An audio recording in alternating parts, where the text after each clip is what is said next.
Week 1 is overreaction week, and week 2 is panic week in fantasy football. So for those of you who are 0-2 or possibly a shaky 1-1 right now, I understand what you're going through because I've been playing fantasy football for more than 10 years at this point. But we are still so early on in the season that you cannot panic, and you need to make moves strategically to pull yourself from disaster. So we're going through some guys today that I believe can save your team from disaster in fantasy that are definitely attainable, whether it's through trade or through the waiver wire at some point. So go down there, drop a like on this video, and subscribe to the channel to show your support because I'm doing everything I can to pull our teams out of the abyss. Now, dropping down to our first guys right here, this obviously has a lot to do with the fact that Kansas City's running back room is a mess right now. Isaiah Pacheco is expected to miss the next 6 to 8 weeks, which automatically makes Carson Steel an attractive option. Now, with Carson Steel, last week, the reason that he is the priority waiver wire add in this Kansas City offense is because he looked like he was the leader in that running back room. He had 7 carries for 24 yards last week. So based on performance alone, we're not taking anything big away from this. Like, he was not very good, and he actually had less fantasy points than the box score would indicate because he fumbled the ball. So he ended up having less than a fantasy point. So obviously not good start for Carson Steel. Now, based on what I've seen from Carson Steel and Andy Reid's reporting, it looks like he's getting first crack at this running back 1 role.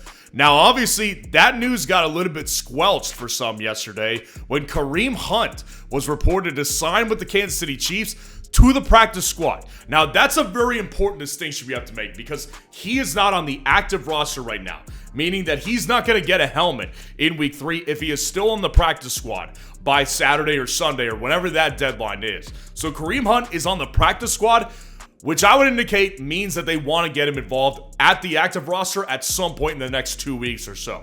But right now, it still does look like Carson Steel is that lead back. Now, the question ultimately becomes, when does Kareem Hunt come in and does he take over this backfield? Kareem Hunt is an older player at this point. He actually started out his career, if you didn't know that, with the Kansas City Chiefs in 2017, got cut in 2018, but Kareem Hunt has obviously been a really good fantasy back for most of his career. Like, this guy has averaged basically more than 4 yards per carry steady for the last 5 or 6 years in fantasy. Now, 2022 is when he started to take that decline. As you can see on the screen, went from 4.9 yards per carry in 2021 down to 3.8 yards per carry in 2022. So obviously there looked like there was some regression there from his play. And then you drop down to 2023, he was even worse. 3 yards per carry, didn't even play all 17 games. So Kareem Hunt, just based on efficiency, has not been the same player the last 2 years in particular. Now, he was a goal line back for the Browns last year, and in addition, this guy is a really good receiving back. So the Kareem Hunt, I do believe, comes in and provides the Chiefs with a good option. Now, the question ultimately becomes, with Samaje Perine, does Kareem Hunt take a 3-down back roll if he was to take over this backfield? That remains to be seen, and I do not know what his conditioning looks like, and that might be an indication on why they signed him to the practice squad and not the active roster. Maybe they just want him to get a week of practice to get himself back into football shape. That's a legitimate thing to consider as well because, again, this guy is older and was not on the roster to begin the year. So Kareem Hunt may very well not be in good shape right now. So what it really comes down to for me is looking at the schedule here because, again, Isaiah Pacheco is going to miss at least the next 2 months of fantasy football. So we need to see what this upcoming schedule is and if they would be beneficial for running backs here. Now, the Falcons is their upcoming game on Sunday night. Falcons are not particularly strong or weak against the run. Then they've got the Chargers in Los Angeles. They've done a pretty good job. The Saints defense, not an ideal matchup. The 49ers, not ideal. Raiders, Bucks, Broncos, Bills. Those are some tough matchups right there. But the reality with the Kansas City Chiefs is I want a Kansas City Chief at every position, basically. You want a Kansas City Chiefs running back, which is why I would ultimately say to buy one of these running backs. Because the mentality that you need to go into it with here is that at the running back position, if you are struggling, you need to take shots right now. And sometimes you can't trade for a top guy like Saquon Barkley or Alvin Kamara or Breece Hall right now. You're trying to get some guys off the scrap heap, off the waiver wire, and just seeing if something can stick, throwing it at the wall. I think that's the mentality you need to take here with the Chiefs running back because the Chiefs are the best, if not one of the best, offenses in the NFL. So I think that you need to buy one of these Chiefs running backs. If Prince is still on your waiver wire today, go at him. And if Kareem Hunt is on your waiver wire today, I would add him as well. Because again, you may not get it from him this week, but I think that next week we will start to see Kareem Hunt get some legitimate snaps. And again, you just want to take a swing on this one. Now, dropping down to our next guy right here, I've got Alec Pierce that I want to talk about here. Alec Pierce is not a guy that I've historically liked. Full disclosure, I've never been a big Alec Pierce guy, but obviously you can't ignore him right now. This dude's the wide receiver 5 in fantasy football, averaging 17.1 fantasy points per game in a half PPR format. You cannot ignore what's going on in the Indianapolis Colts room right now from a multitude of different angles here. Now, he is the wide receiver 5 in fantasy football, and I think it just needs further evaluation. So let's dive deeper into actually what he's doing on the football field. So right now, he is on basically every snap for the offense. 84% of snaps in week 1, 95% of snaps in week 2. So this guy is clearly the wide receiver 2. He's going to continue to be on the field for this team. No problem with that. He's on the field. That's the first step. The next step right here is to see what he's doing with his targets. Now, he only has 10 targets through the first 2 games. That's 5 targets per game. So that puts him on pace to get 85 targets on the whole season right now.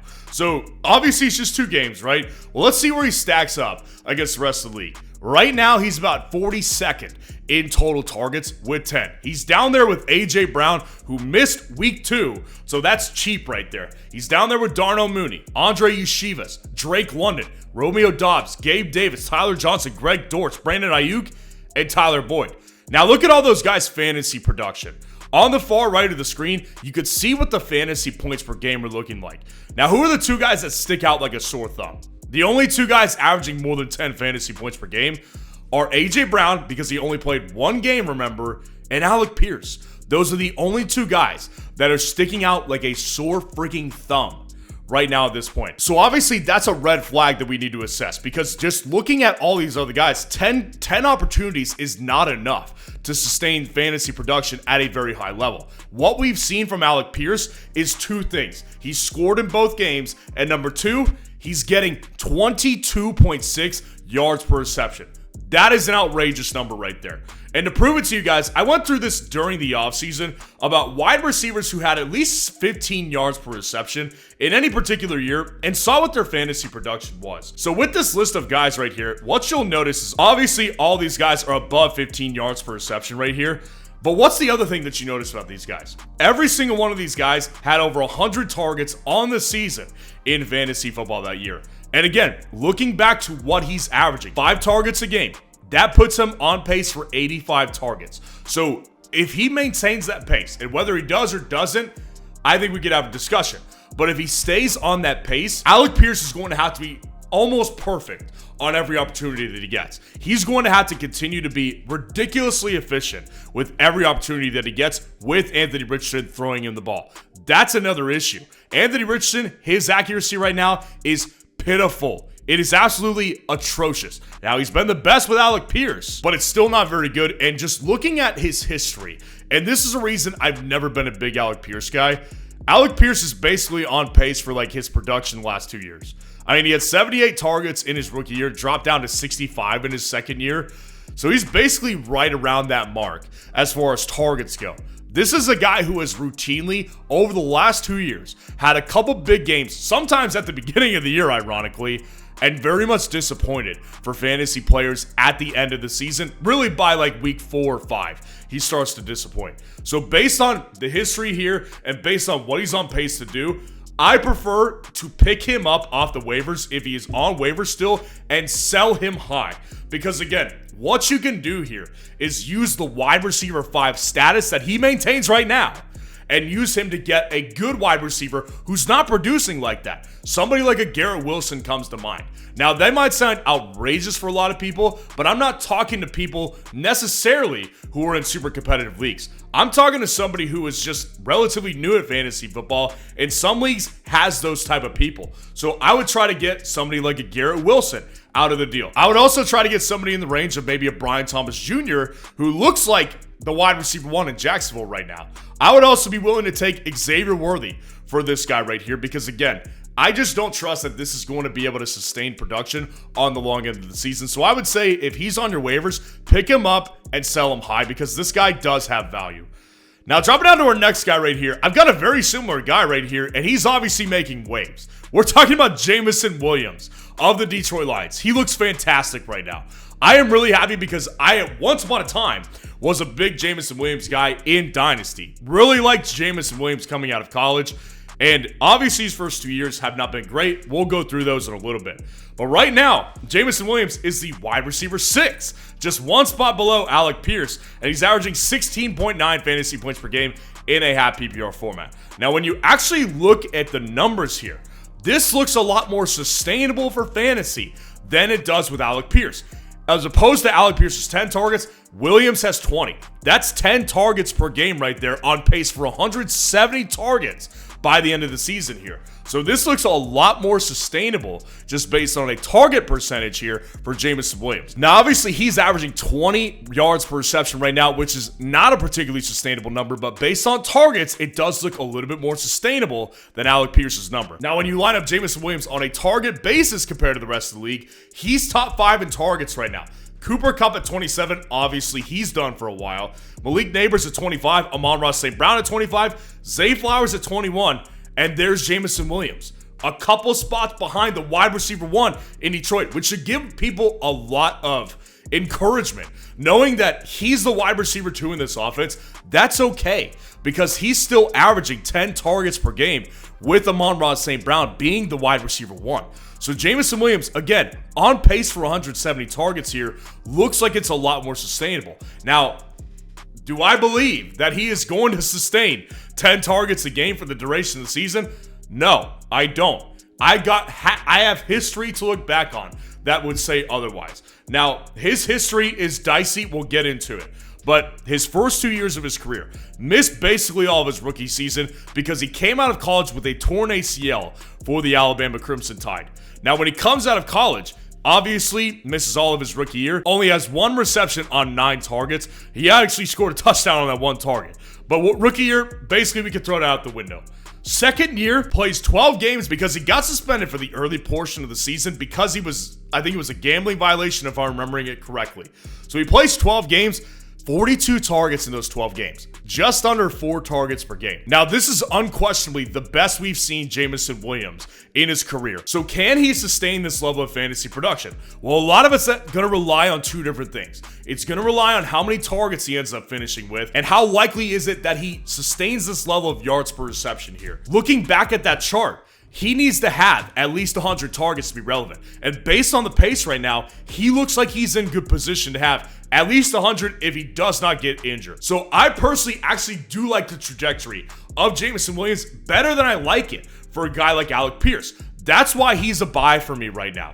I would buy Jameson Williams in trades right now because the other thing that you need to think of when it comes to Jameson Williams is the fact that people don't really know where to rank him yet, because everybody in the fantasy community, again, has seen this guy not do very well his first 2 years, so there is some personal bias there with a guy like Jameson Williams. I think if you're in a position where you need to get wins, you need to chase fantasy points, and Jameson Williams right now is looking like it's more sustainable based on volume. So for me personally, this is where you need to get a bigger name. Somebody like a Stephon Diggs and trade him for Jameson Williams here. Somebody like a Jalen Waddle and trade him for Jameson Williams here. Because what you could also do is if people are big on those big names, you could probably ask for another running back piece as a depth piece involved in that deal. And you're going to be able to start Jameson Williams as soon as you get him, because that's exactly what you need to do to pull your team out of disaster. Is you need to take shots like that and try to go for big air with fantasy points. So let me know what your team needs are in the comments below. And if you want to see the top 30 running back rankings for this week, click on this video right here.